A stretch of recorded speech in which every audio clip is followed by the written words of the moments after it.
Abra a tua Bíblia comigo. Eu tenho uma palavra de Deus para compartilhar contigo. No livro do profeta Jeremias. No livro do profeta Jeremias. No capítulo 2. Uma palavra de Deus para nos advertir, para nos alertar, para nos despertar, não é mesmo? A nos manter na presença do Senhor. Os dias são maus. Na verdade, os dias são terríveis, não é mesmo? Tentando nos laçar, o inimigo tentando nos laçar de tudo que é jeito, com todas as suas armas. Então, nós precisamos estar atentos, nós precisamos estar despertos. E essa palavra do Senhor, ela tem esse sentido. Na verdade, irmãos, eu orei a Deus e pedi: Senhor, eu preciso de uma palavra, eu preciso de algo da tua parte para a tua igreja. E foi aqui que Deus me encaminhou. Jeremias, o profeta, no capítulo 2, eu quero ler o versículo 2, o 1 e o 2, e depois o versículo 11, 12 e 13. Jeremias, capítulo 2, versículo 1 e 2, diz assim: A mim me veio a palavra do Senhor dizendo: Vai e clama aos ouvidos de Jerusalém. Assim diz o Senhor: Lembro-me de ti, da tua afeição quando eras jovem, e do teu amor quando noiva, e de como me seguias no deserto, numa terra em que se não semeia. Aí depois, o versículo 11 diz assim, pule para o versículo 11. Houve alguma nação que trocasse os seus deuses, posto que não eram deuses? Todavia o meu povo trocou a sua glória por aquilo que é de nenhum proveito. Espantai-vos disto, ó céus, e horrorizai-vos, ficai estupefatos, diz o Senhor, porque dois males cometeu o meu povo. A mim me deixaram o manancial de águas vivas e cavaram cisternas, cisternas rotas, que não retém as águas. Pode tomar o teu assento.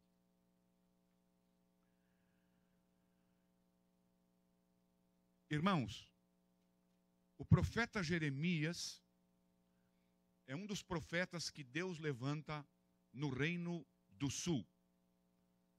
No reino do sul, o reino de Judá. Você sabe que Israel, ela foi dividida logo após a morte do rei Salomão, tornando-se dois reinos, o reino do norte e o reino do sul. O reino do norte, Israel, o reino do sul, Judá.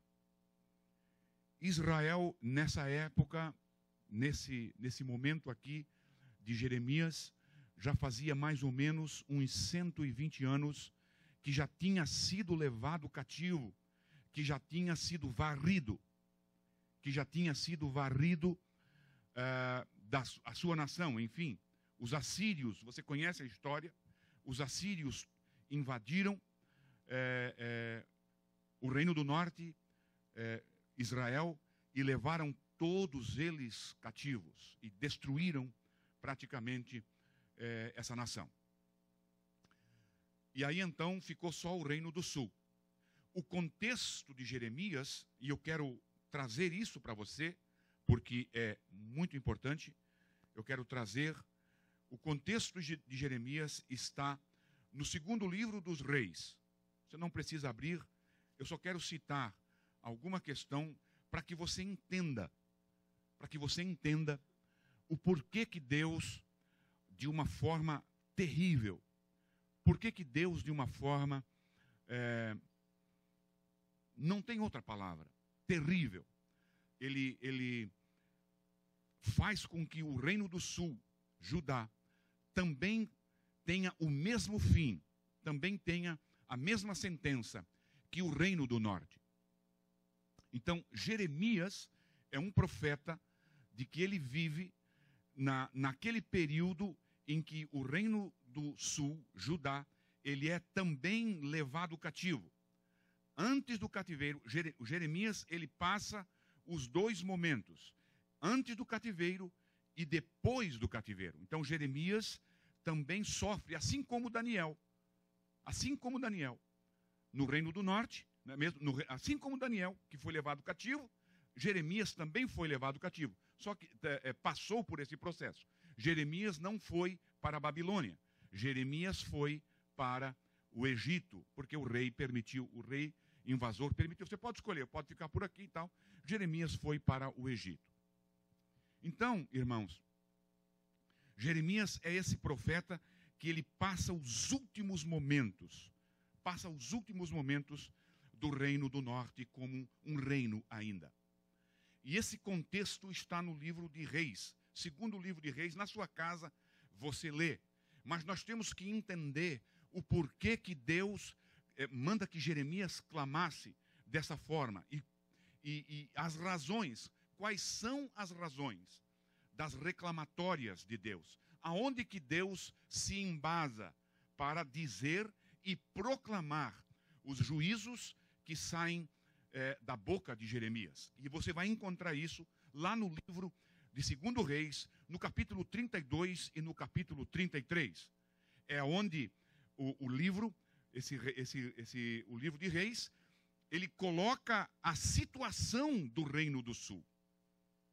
Nos últimos reis, que era o rei Josias.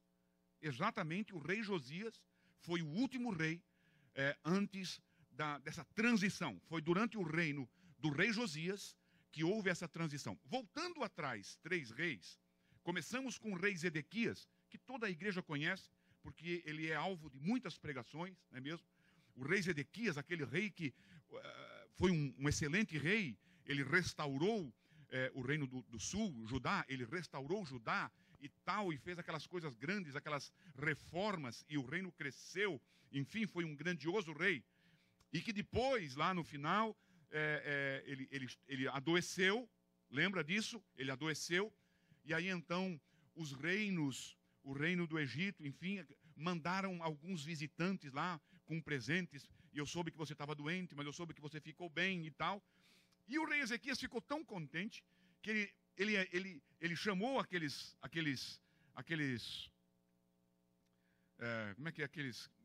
mensageiros. Não, vem aqui dentro, que bom que o rei mandou, vem aqui dentro e tal.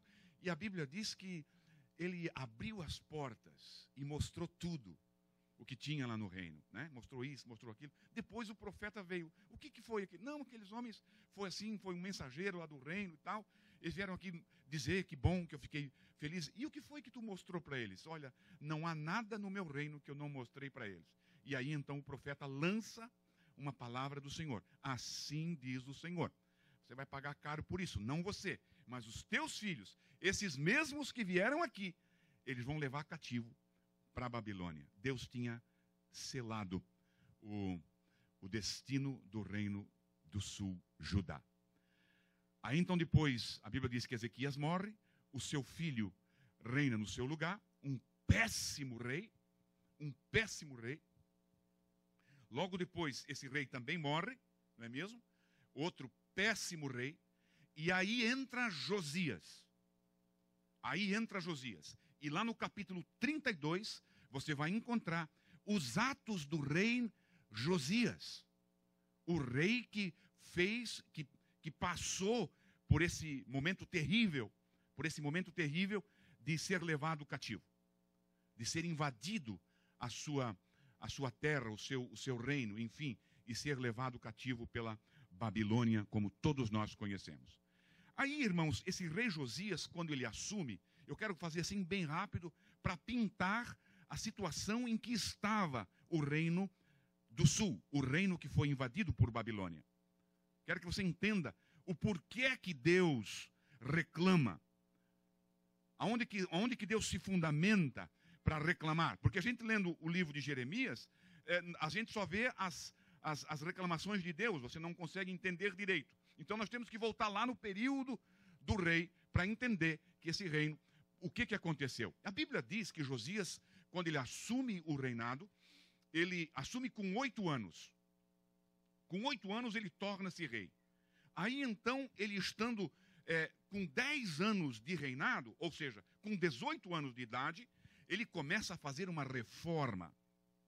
Ele começa a fazer uma reforma no reino. Exatamente como o pai dele, Davi. E ele faz uma coisa tão grande que no finalzinho da sua vida, a Bíblia diz de que nenhum rei foi como Josias. Nem antes nem depois. Houve um rei que se prontificou a fazer reformas tão profundas e a seguir de uma forma tão grandiosa a lei e ao Deus da lei. De tão profundas as reformas que ele fez. Olha bem aqui, ó.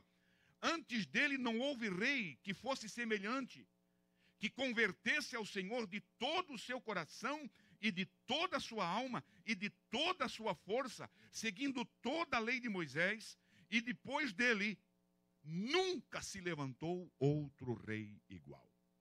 Mas que reforma que Josias fez? Irmão, na sua casa, com tempo, você abra a Bíblia e leia para você ver. Entendendo as reformas de Josias, você vai ver a situação do reino. Entende, Jardel? Quando você vê a reforma que o camarada faz no reino, você vai saber do que é que Deus está reclamando lá no livro de Jeremias. O Josias assume e diz assim, olha, vê aí quanto de dinheiro que tem na casa do Senhor, coloca esse dinheiro na mão dos carpinteiros, dos pedreiros, dos pintores, dos eletricistas, enfim, e faz uma reforma na casa do Senhor, apronta aquilo lá, resolve aquele problema. E a Bíblia diz que eles foram para o templo. Eu estou parafraseando para você entender bem direitinho. Foram lá eles, e junto com deles foram o sacerdote e tal. Qual foi? Você não vai acreditar. Quando eu li, eu não acreditei. Vieram para o sacerdote e disseram assim, olha, sacerdote, olha, nós estávamos lá limpando, desentulhando o templo, e o que é que nós achamos? Achamos o rolo, achamos a lei do Senhor. Não. O que isso quer dizer? Quando você procura a sua Bíblia na sua casa, aqui ninguém procura a Bíblia, não é mesmo? Sabe, todo mundo sabe onde é que ela está. Mas, hein? Mas suponha isso. O que você está procurando? Estou procurando a minha Bíblia. Significa dizer o quê, irmã Lúcia? Que a Bíblia estava perdida.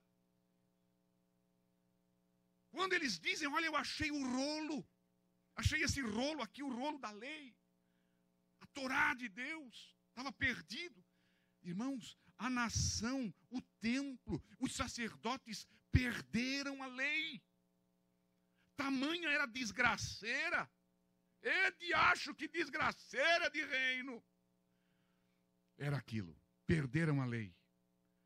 E aí levaram essa lei diante do rei. E a Bíblia diz que quando leram a lei diante do rei, ele se levanta, rasga as suas roupas, veste-se de pano de saco e começa aquela grandiosa modificação. Eu sublinhei aqui algumas questões, irmãos. Ele tirou do templo, olha, ele tirou de dentro do templo do Senhor todos os utensílios que se tinham feito para Baal. O templo, irmãos, aquele templo que Salomão edificou, lá dentro daquele templo, eles tiraram algumas coisas e abriram espaço, tira isso aqui e tal aqui, e vamos colocar aqui um negócio novo para o nosso Deus Baal. Isso aqui é a mesma coisa, irmãos, de que a esposa trazer um outro homem para dentro de casa. Você fica lá e ele fica aqui, mas você está me entendendo? Porque Deus trabalha nisso como prostituição. E ele continuou. Ele continuou.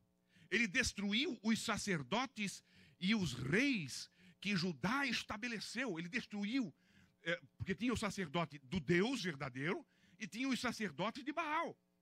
Não. Esse sacerdote de Baal mata tudo, tira tudo, destitui. Não são mais. A limpeza profunda que Josias começou a fazer. Irmãos, ele tirou da casa do Senhor o poste ídolo. e levou para fora de Jerusalém, até o vale de Cedron, e lá ele o queimou. Irmãos, ele destruiu, ele derrubou uma casa. E eu fui no original. É por isso que eu digo que você tem que ter um dicionário para você saber o que a Bíblia está dizendo. Aí diz, a casa de prostituições. Mas o que é esse negócio de casas de prostituições? Encostado no templo. Eles edificaram uma casa de prostituições. E aí eu fui lá no original. Você sabe o que está escrito no original? A palavra diz assim: uma casa de rapazes escandalosos. Você acredita que eles construíram um quarto, eu não sei o que foi, construíram um quarto, uma dependência, fizeram um adendo no templo, e por quê? Porque tinha o culto, aquele culto com a orgia sexual que era oferecido ao Deus Baal. Nós precisamos disso. Isso faz parte do nosso culto, irmãos. E Deus vendo tudo isso, por 110 anos, Deus vendo isso.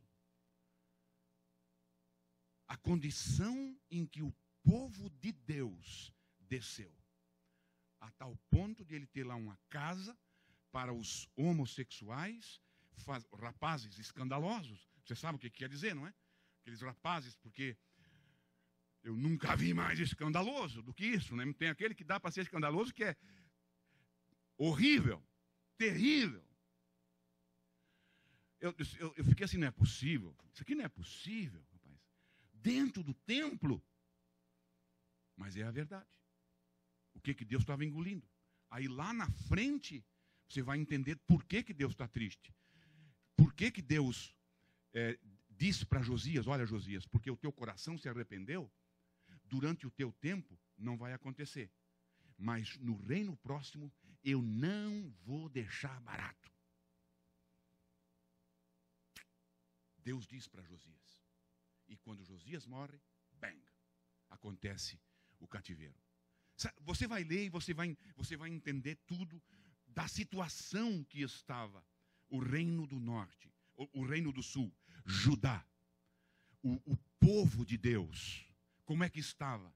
A igreja, o povo que era para evangelizar, o povo que era para pregar, o povo que era escolhido, o povo que era para ser escolhido, o povo que era para ser, não, o povo que foi escolhido. O povo de Deus chegou a esse estágio. E a Bíblia diz que Josias limpou isso tudo. Esse é o contexto do livro. É muito importante nós entender isso. É muito importante nós entender isso. E aí então, Deus diz lá em Jeremias, voltando agora para Jeremias, depois de dar essa pincelada no contexto, para você entender, para você não dizer assim que Deus foi injusto, porque simplesmente chegou e mandou a questão acontecer e tal, mas é por causa disso. Irmãos, nós já pregamos aqui que não tem como. Você zomba do Deus de pedra, como Daniel disse para o rei lá, quando apareceu a mão, quando o juízo de Deus apareceu e escreveu na parede. Daniel diz: você zombou, você pode zombar do Deus de pedra, o Deus de pau, o Deus de madeira, o Deus de bronze, o Deus de prata, o Deus de ouro. Mas não se zomba de Deus, o Deus verdadeiro, em cuja mão a tua vida está, e fica barato. Deus vai cobrar. Deus vai cobrar. Não se zomba de Deus e fica de bobeira. Muito bem. Aí lá em Jeremias, a voz do Senhor vem a Jeremias e diz assim: eu lembro-me de ti. E aí eu parei para pensar, o que Deus está querendo dizer com essa questão de lembro-me? Porque na verdade eu não sei dizer se Deus lembra. Porque se Deus lembra, quer dizer que Deus se esquece. Mas é uma linguagem humana, é uma linguagem antropomórfica, é uma linguagem humana. Nós estamos colocando condições humanas em Deus. Lembro-me de ti. E aí eu quero trazer isso aqui para você. Faça de conta que você está falando, como a minha mãe dizia, dos filhos. Lembro-me de ti, Eliseu. Eu tinha o quê? Uns 40 anos, mais ou menos, quando você, não, menos de 40, porque eu voltei para Jesus com 32, eu devia ter uns 30. Eu me lembro de ti, Eliseu. Do que tu me lembras? Eu me lembro de ti quando tu tinhas 16 anos e tu estavas fazendo os planos para servir ao Senhor. E você disse assim, e você disse assim, e você ia fazer isso, e você ia fazer aquilo. Aí, para nós entender o que Deus quer dizer, por que é que Ele está dizendo lembro?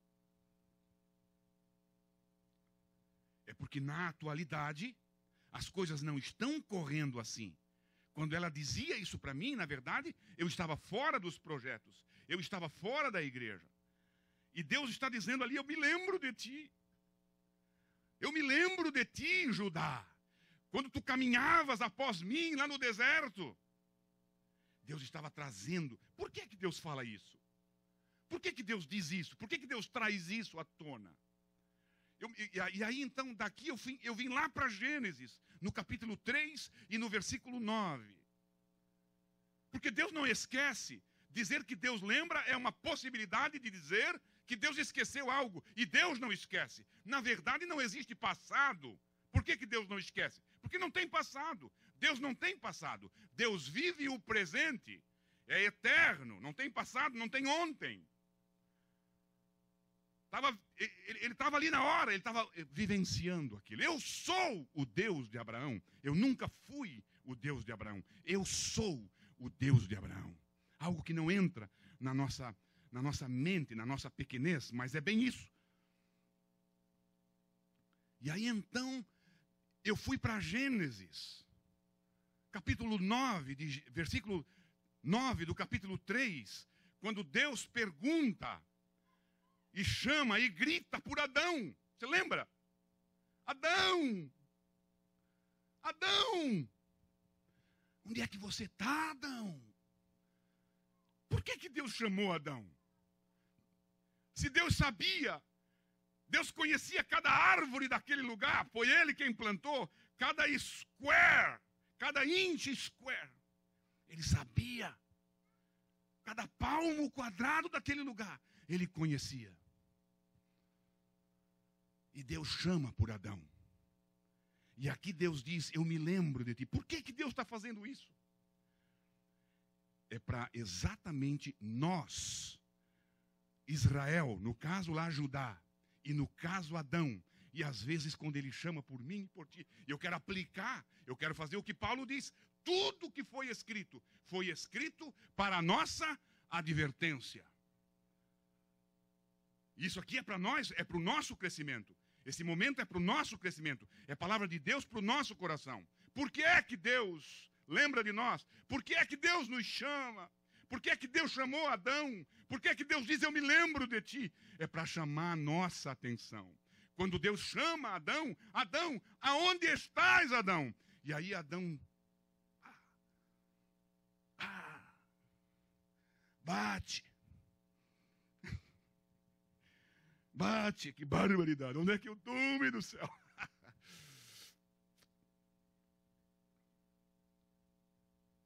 Onde é que eu estou? E aí quando Deus diz, eu me lembro de ti, Israel. Aí o Israel também vai. Sabe? Quando Deus diz assim, eu me lembro de ti. Eu me lembro do teu passado. Aí Ele te traz junto com Ele, lá no passado. Irmão, vamos trazer aqui para nós, para The New Life. Para mim e para você. Se Deus dissesse para você, eu me lembro de ti. Sabe? Aí você vai ter que fazer um balanço, um comparativo. Lembro é o passado. Eu me lembro no presente do passado. O teu passado está diferente do teu presente. Eu me lembro, Eliseu. E se ele falar comigo é verdade. Se ele falar comigo é verdade, porque ele falou primeiro no meu coração. Primeiro ele mostrou para mim, Eliseu, eu me lembro. E aí eu comecei a ver o passado com o presente. Ah, meus irmãos, como eu mudei. E o pior de tudo, eu mudei para pior. Deus tem todo o direito de dizer para mim, Eliseu, tu mudou para pior. Tu não está a mesma coisa. Quando uma esposa chama pelo esposo e diz, o que está acontecendo contigo? O que isso quer dizer? tem alguma coisa diferente. Alguma coisa está mudando. Você não era assim. O que está acontecendo contigo? Você está mudando. Deus está querendo dizer isso. Eu me lembro de ti. Eu me lembro de ti lá, 1500 anos, lá em Êxodo, na base do Monte Horebe. Eu me lembro quando você jurou para mim fidelidade. Eu me lembro quando dos 40 anos que nós caminhamos, eu na frente e você me seguindo, como a esposa segue o marido. Eu me lembro de ti. É certo que houve brigas, é certo que houve desavenças, é certo que houve tropeços, mas você sempre me buscava. Havia o arrependimento. Agora não está mais acontecendo isso. Até uma casa de escandalosos você colocou dentro do meu templo. Isso é tão certo, irmãos. Disse assim, ó.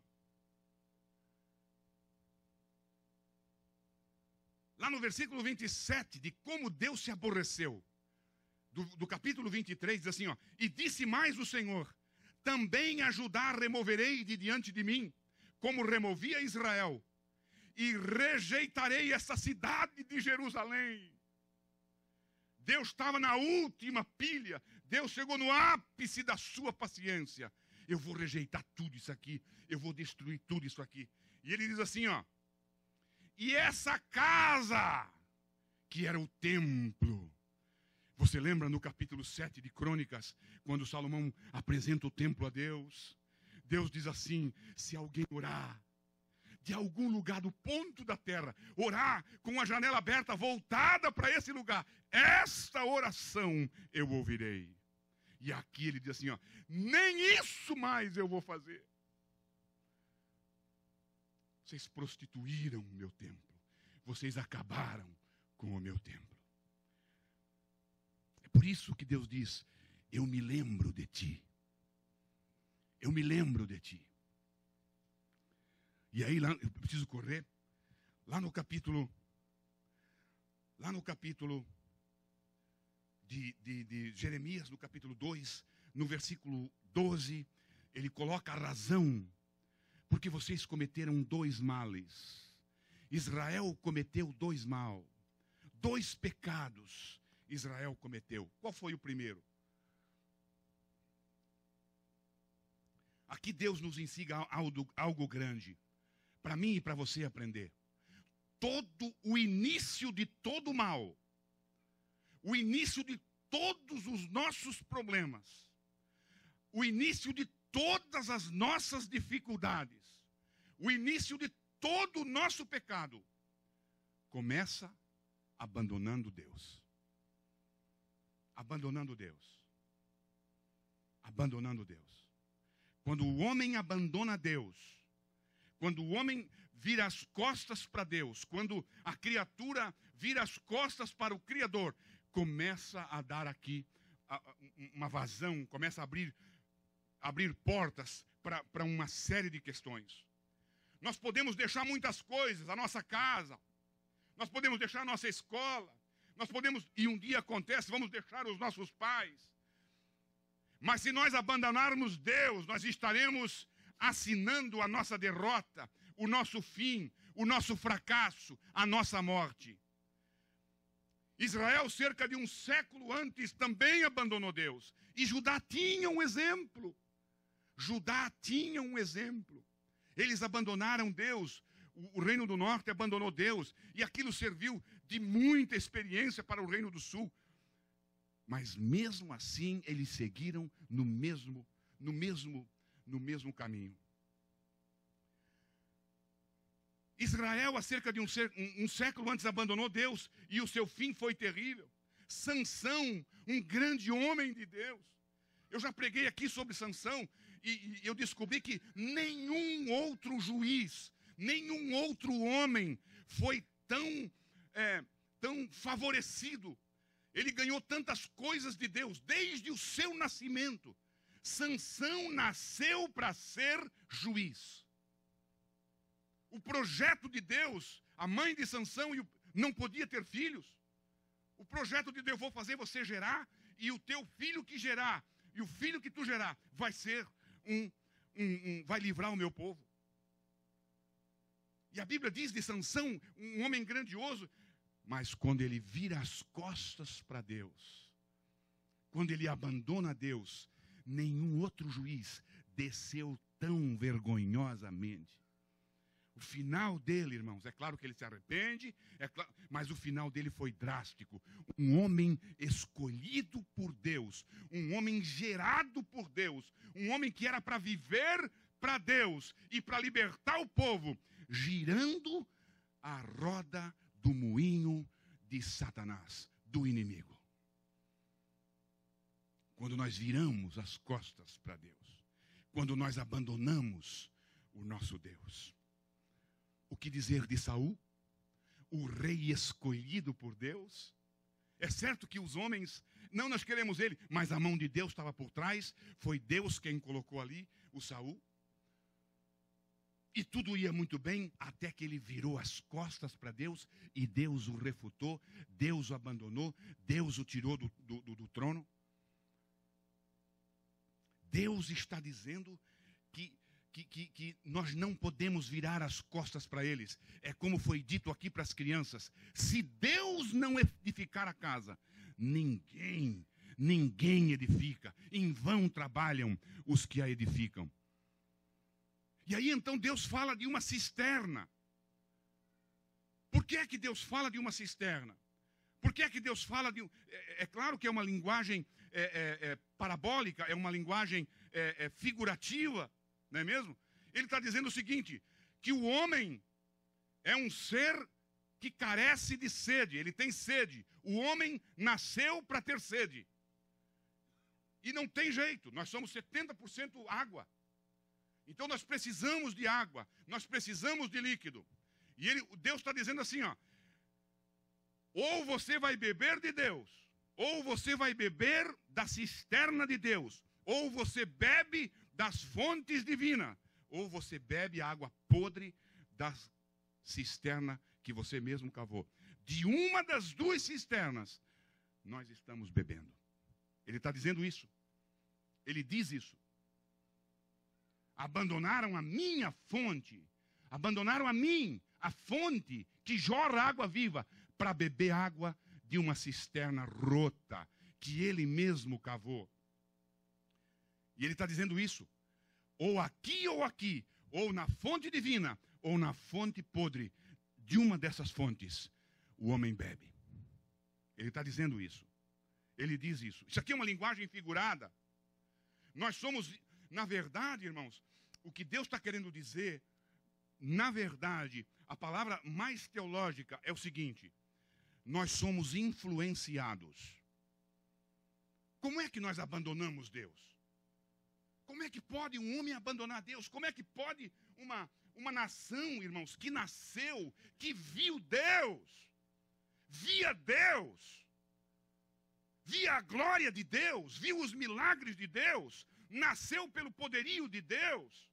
Como é que pode? É tão sério isso que Deus pergunta para eles: escuta aí, me responde, céus, ó céus, alguma outra nação trocou de deuses? Vocês ouviram falar de uma nação que trocou de Deus? Porque entenderam que ele não era Deus? Alguma nação, de norte a sul, de leste a oeste, me falem, me apontem uma nação que trocou de Deus, que abandonou o seu Deus, porque achou que aquilo não era Deus. Me aponta uma. E aí Deus vira o taco da sinuca e dá-lhe com o grosso, porque o fino não tem osso, e ele diz assim: mas vocês me abandonaram. Vocês me abandonaram. Vocês me abandonaram. Abandonaram a glória de Deus, a fonte que gera a água da vida, e foram beber lá num coxo, lá na cisterna que vocês mesmos cavaram. Mas é uma linguagem figurada. É uma linguagem figurada. Como é que um homem abandona Deus? Olhem aqui para mim, bem aqui nos meus olhos verdes. Olha aqui para mim. Como é que um homem abandona a sua esposa? Como é que um homem abandona a sua família? Como é que um homem abandona a sua igreja? Larga tudo e sai atrás de uma outra pervertida. Me responde. Não é loucura? Não é influência? Isso não acontece de um dia para o outro, meu irmão. Como é que eu largo tudo? Como é que eu largo a minha igreja? Como é que eu largo a minha casa? Como é que eu largo os meus filhos? Como é que eu largo o meu Deus? Como é que eu largo a minha esposa? Como é que eu largo os meus propósitos para sair de casa e ir morar com outra mulher?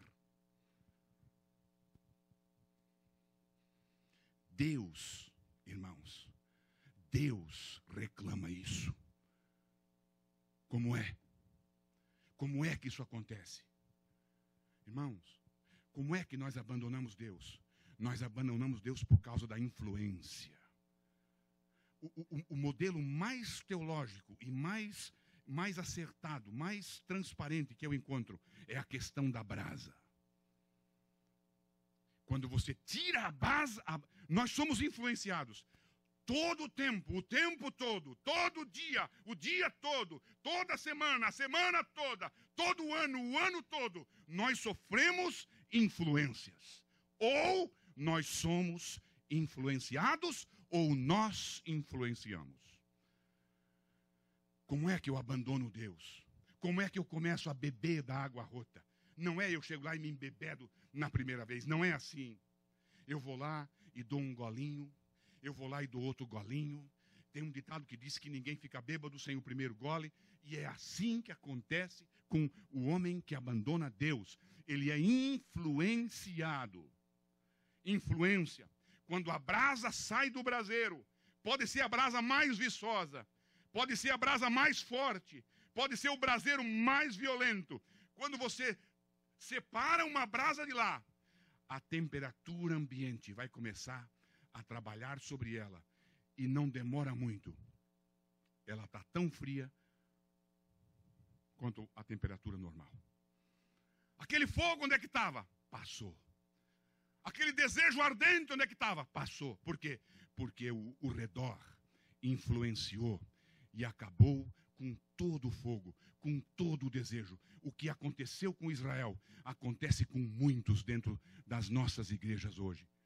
Vão lá, e é uma pitadinha aqui, e é uma pitadinha ali, e é um toquezinho aqui, e é uma coisinha ali, e é um negocinho aqui, e sem perceber, irmãos, como diz a Bíblia, como Paulo diz, se deixa envolver pelas filosofias. Sabe o que é aquilo, irmãos? Sabe como é que é a aranha? Existe algo mais fraco do que o fiozinho da teia de aranha?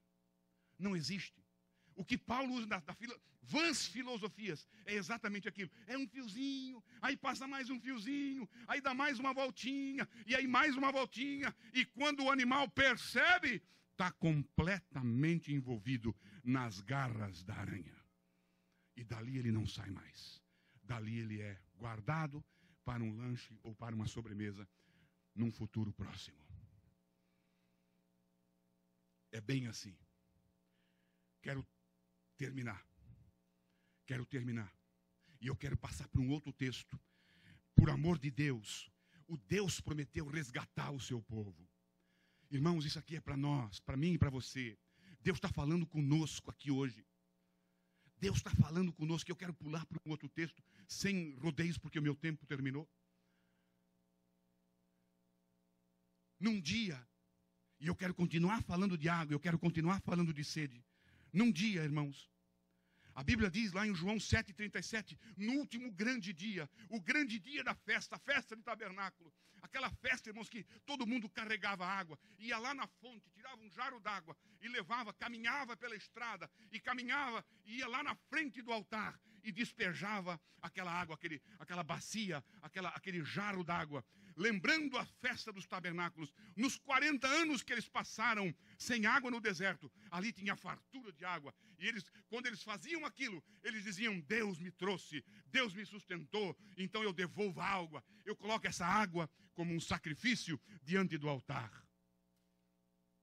Era uma festa uma tradição. E a Bíblia diz que no último grande dia, no dia final da festa, Jesus se coloca de pé. A mensagem, ele se põe de pé, porque a mensagem que ele tem é uma mensagem importante. A mensagem que ele vai falar é uma mensagem firme, é uma mensagem forte, é uma mensagem impactante. O que ele tem para dizer não pode ser dito de qualquer forma, tem que ser de pé, tem que subir no telhado para gritar. E ele grita: quem tem sede? Aleluia. Deus prometeu no capítulo, praticamente em todo o livro de Isaías, ele prometeu que ia libertar o povo dele, que novamente ele ia fazer fontes nascerem, ele ia trazer água sobre o sedento, ele ia transformar o deserto em açudes. E naquele dia, irmãos, Deus cumpre isso, ou pelo menos uma parte disso. Jesus se coloca de pé e diz assim: quem tem sede, vem a mim e beba. Aleluia. Glória a Deus. No último dia, sempre tem um último dia, irmãos. E quiçá eu prego essas palavras para você. Sabe por quê, irmãos? Porque Jesus, o que Jesus estava dizendo nessa palavra? Olha, você vem aqui e você carrega água, e você derrama água, e você faz esse trajeto todo, e você cansa, e você carrega água, e você derrama água, e volta lá, e pega mais um jarro d'água, e leva lá. Mas por dentro você está gritando de sede. Vamos trazer isso aqui para nós? E você vem aqui, e você levanta a mão, e dá glória a Deus, e canta, e toca, e até lê a palavra, e faz isso, e faz aquilo, mas dentro de você é um deserto seco, bebendo de água rota. Sabe o que é isso? Você está influenciado pelos teus amigos, pelo ambiente, você está corrompido. Sabe, irmão, é algo que você tem que... Eu não quero te machucar, eu não quero te ofender, mas ao mesmo tempo eu quero te alertar. Você vem na igreja, pastor Paulo, e não sente alegria. Você toma água, mas não mata a sede. Você carrega água, mas não mata a sede. Você traz a oferta, mas não se satisfaz. Você ouve a mensagem, mas a mensagem não fecha no teu coração. Você louva a Deus, mas o teu louvor não passa do cílio. Sabe o que é isso? Carregando água de bobeira. Dentro de você tem um deserto seco. Um deserto seco. Está se alimentando de águas rotas. Águas que não sustentam. Águas que não se mantêm. Mas no último dia, Jesus cumpre a palavra de Deus através do profeta Isaías. Eu vou derramar água. Eu vou fazer esse deserto virar um açude. Vai pular peixe nesse deserto. Aleluia. No último dia. Tudo tem um último dia. Até mesmo as nossas oportunidades. Israel teve o seu último dia. Judá teve o seu último dia. Nós hoje temos o nosso último dia. Vai chegar o tempo que diz: done. Enough. Deu para a bola. Mas que não seja isso contigo. Que não seja isso conosco. O filho pródigo teve o seu último dia. Hoje eu volto para beber da fonte da casa do meu pai. O filho pródigo teve esse dia, o último dia. Caiu em si e voltou para a casa do pai. Zaqueu teve o seu dia. Hoje eu vejo o Senhor. O último dia de Zaqueu. A última oportunidade. Jesus nunca mais ia passar por ali. Zaqueu colocou: hoje eu bebo dessa fonte. Hoje eu me farto nessa fonte. Hoje eu pulo nesse rio. Hoje eu mergulho de cabeça. Dá o que dá. Mas hoje eu vejo Jesus. O cego de Jericó. O cego de Jericó. Olha, o que está acontecendo aí? É Jesus. É hoje o meu dia. Hoje é o meu último dia. Hoje é a minha oportunidade. Hoje eu saio daqui vendo. Ou eu vejo o último dia. No último dia da festa, Jesus se levanta. E ele diz assim: se alguém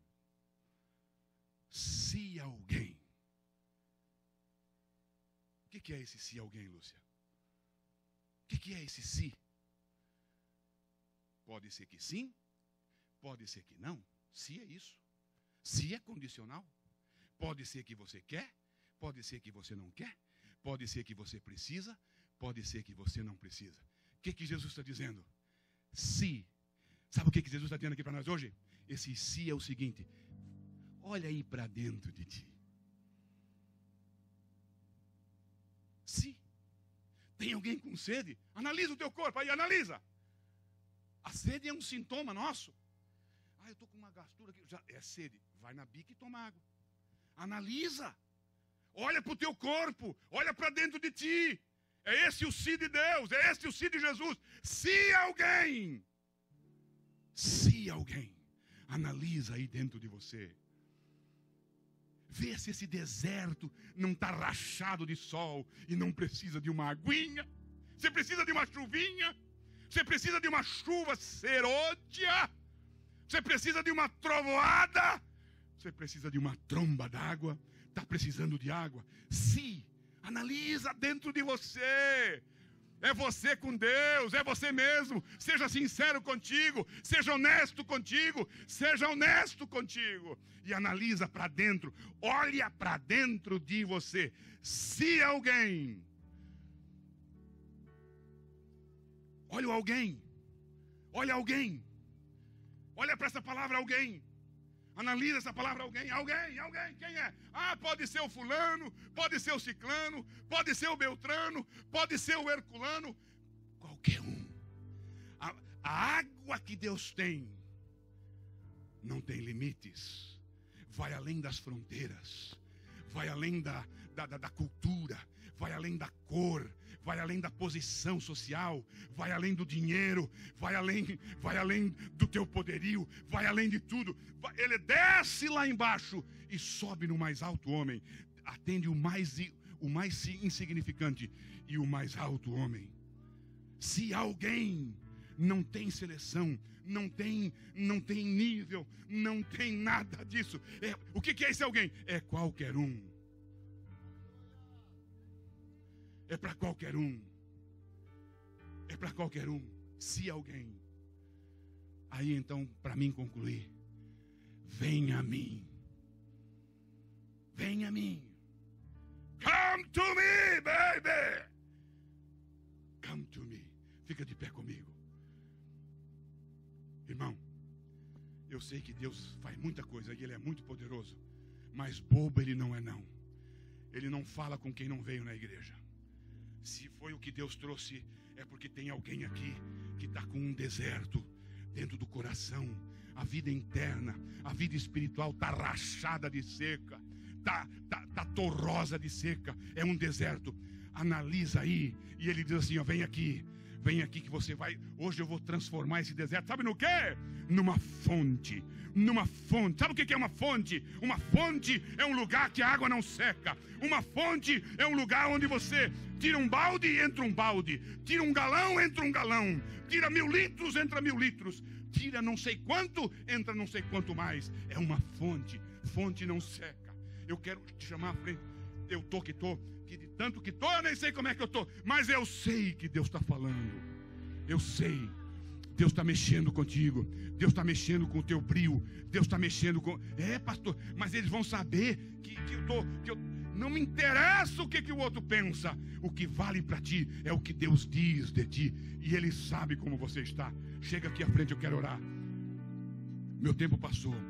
Eu quero orar contigo, eu quero orar contigo, eu quero orar por ti, eu quero me abraçar contigo, em nome de Jesus. Vida seca, vida que está influenciada, vida que está,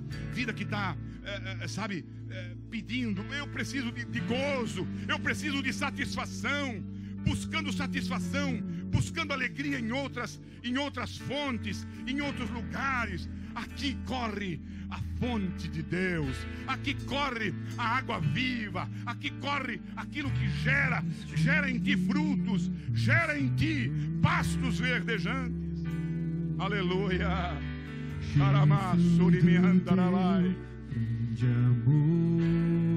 Adore.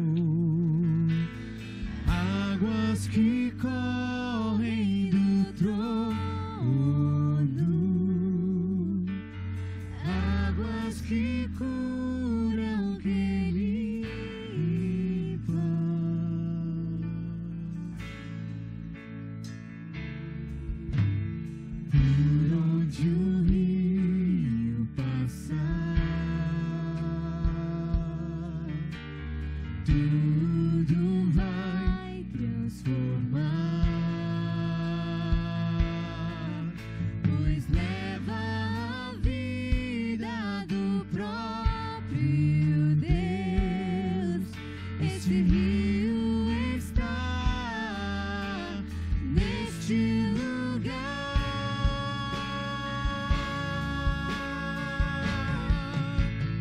Quero beber do teu rio, Senhor. Sacia minha sede, lava o meu interior. Eu quero fluir em tuas águas. Eu quero beber Da tua fonte, fonte de águas vivas. Tu és a fonte, Senhor. Pastor Wellington. Tu és o rio, Senhor.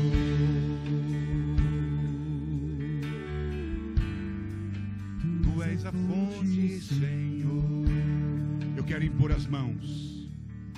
Eu quero impor as mãos sobre essas vidas que olharam para dentro de si e que sentiram que estão com sede e que não existe outra fonte, é Jesus mesmo. Eu quero impor as mãos. Levante a tua mão aqui e vamos orar junto com o pastor Wellington enquanto eu imponho. Aleluia. Irmãos, tem certeza, não tem mais ninguém? É uma oportunidade grande. Quem quer aceitar esse Jesus maravilhoso nesta noite? Levanta a tua mão aí aonde você estiver e faz assim um sinal para mim. Você quer aceitar Jesus Cristo como seu único e suficiente Salvador? Se você quiser, é hoje o dia da salvação que chegou à tua casa. Faz assim com a mão bem alta e balança ela assim para mim saber quem é. Tem alguém nesta noite? Tem alguém? Não? Irmão, se você que é crente precisa desta água, ô irmão, não perca essa oportunidade. Vem aqui correndo para frente. Maravilhoso e eterno Deus, Pai, aqui estão os teus filhos. Pai, aqui estão eles sedentos desta água salutar, desta água que corre do teu trono, desta água a qual a samaritana disse: dai-me de beber. Xerecantarari ricanta, ricantarari ricanta, xericanta. Pai, no nome de Jesus, que esta água, que esta fonte, Pai, venha jorrar sobre os teus filhos. Venha sobre eles, venha sobre o sedento. Querido Deus, eu sinto da tua parte. Há pessoas que estão com vergonha nesta noite de vir aqui no teu altar, mas eu te peço na autoridade do teu nome, alcança eles também, derrama sobre eles, porque a terra sedenta nesta noite, a terra rachada, a terra que precisa de água para ser produtiva. Pai, no nome de Jesus, desça a chuva seródia, a chuva temporã. Pai, desça os rios sobre eles e haja, Senhor, nesta noite a vida que emana de ti. Pai, no nome de Jesus, toda água que desce, Senhor, a terra seca, ela começa a ser produtiva, ela começa, Senhor, produzir, querido Deus, começa a ter vida, e nesta noite, segundo a tua palavra, produz a vida nesta noite, para os teus filhos.